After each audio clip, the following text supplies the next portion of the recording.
The next focus of the chapter is on drug use and abuse.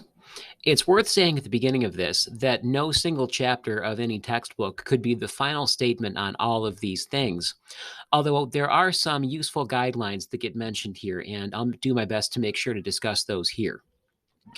First, the two major drugs that are the most used are ones that will come as no surprise. They're tobacco and alcohol. And so most of this discussion will have to do with those things and the way that their usage affects us. First, the discussion having to do with tobacco usage has actually changed quite a lot in the last 10 to 15 years due to the presence of safe or really safer alternatives. And as I say that, what I mean, of course, are vaping products. Vaping products can be tremendously useful as a way of allowing ourselves to change our habit or hopefully reduce or maybe even eliminate our tobacco usage, although they're not completely safe. In fact, the science is still out, so to speak, on the usage of vaping products, in that there are still serious health concerns having to do with the effect of putting something into one's lungs that isn't there to begin with, mainly the carrier of the flavorings and nicotine that can come along with vaping products in what's called ethylene glycol. This is a substance that is used in lots of different ways in a number of different industries. It is a relatively safe way of conveying, again, substances like flavorings and nicotine, but it's also one of the components of antifreeze.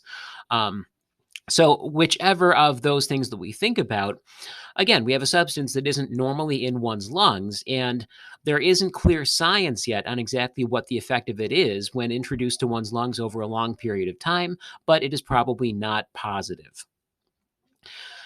Having said that, the other substance that we're going to be talking about is, again, alcohol primarily, given the widespread nature of its usage. And I've got some numbers here that I'd like you to consider. First, overall, there are about 1,700 college student deaths per year having to do with alcohol. A number that completely dwarfs that, though, is the number of assaults. And the estimate there is 696,000 students assaulted per year linked with alcohol. We're looking at approximately 97,000 cases of sexual abuse tied to alcohol. 25% of college students will at some point report academic problems due to alcohol use. Health problems, roughly 150,000 students will every single year deal with some sort of problems, again, due to alcohol use.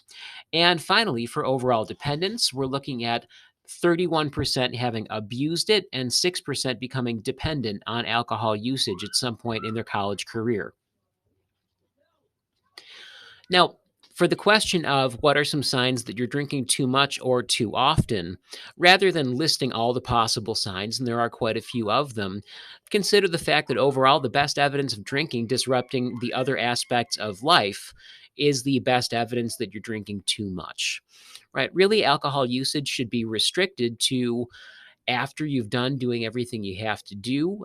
Generally, this is at night after whatever our professional or academic responsibilities are over with. And certainly, we want to make sure that this evidence of drinking disrupting the other aspects of life doesn't translate to interpersonal problems. But if it did, I guess that would be an even clearer piece of evidence that we're doing it too much. There is an informative case study in the textbook having to do with the hypothetical student John in the pressured to party case study, which I'd like to take a look at now. Rather than reading the entire thing to you, I'd ask you to review it yourself, but here are the main details.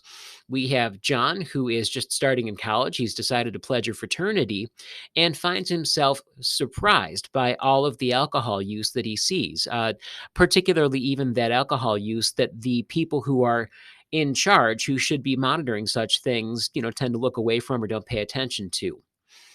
Zeroing in on the later part of this, one night he definitely drank too much, he slept late, missed classes, felt rotten pretty much the whole day, and tells himself that he's going to make a change, only drinking on weekends.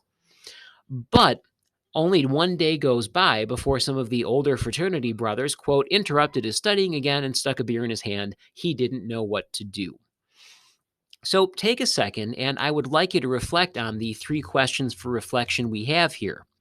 First, Is John at risk for developing any problems if he tries to fit in with the drinkers while promising himself he would drink only moderately? Why or why not? Second, if John decides to hold firm and drink only on weekends when he didn't have to study, excuse me, is he still at any risk for developing a problem? Why or why not, depending on what circumstances?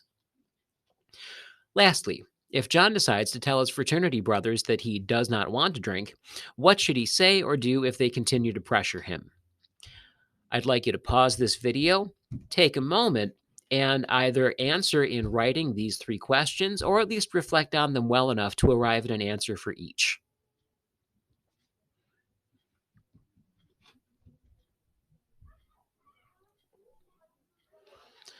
Moving on.